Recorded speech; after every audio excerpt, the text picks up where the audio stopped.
Welcome to Not Milk Never Milk. Subscribe if you're lactose intolerant. You'll start by getting the basics out of the way.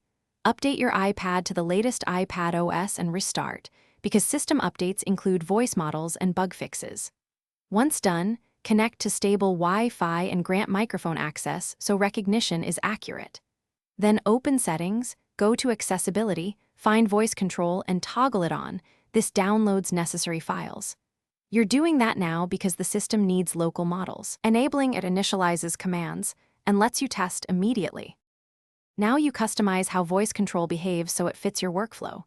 You'll tap Customize Commands to enable app-specific controls. This is where you assign shortcuts to spoken phrases.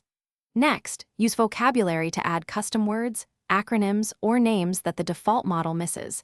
Adding them improves accuracy. Then adjust language, dialect, and recognition sensitivity so it's neither too eager nor too strict. Make small changes, test by speaking, and refine until the command responses feel natural and reliable.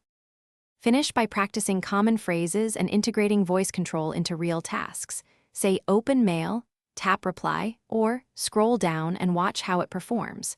If misrecognition persists, reset voice control or re-download the language files through the same accessibility screen because corrupted files cause errors. Make sure the microphone is unobstructed and background noise is minimal. Also confirm each app has permission. If something still fails, reboot the iPad and try again. This clears transient audio. Thanks for watching. If this was helpful, leave a like and consider subscribing. See you next time.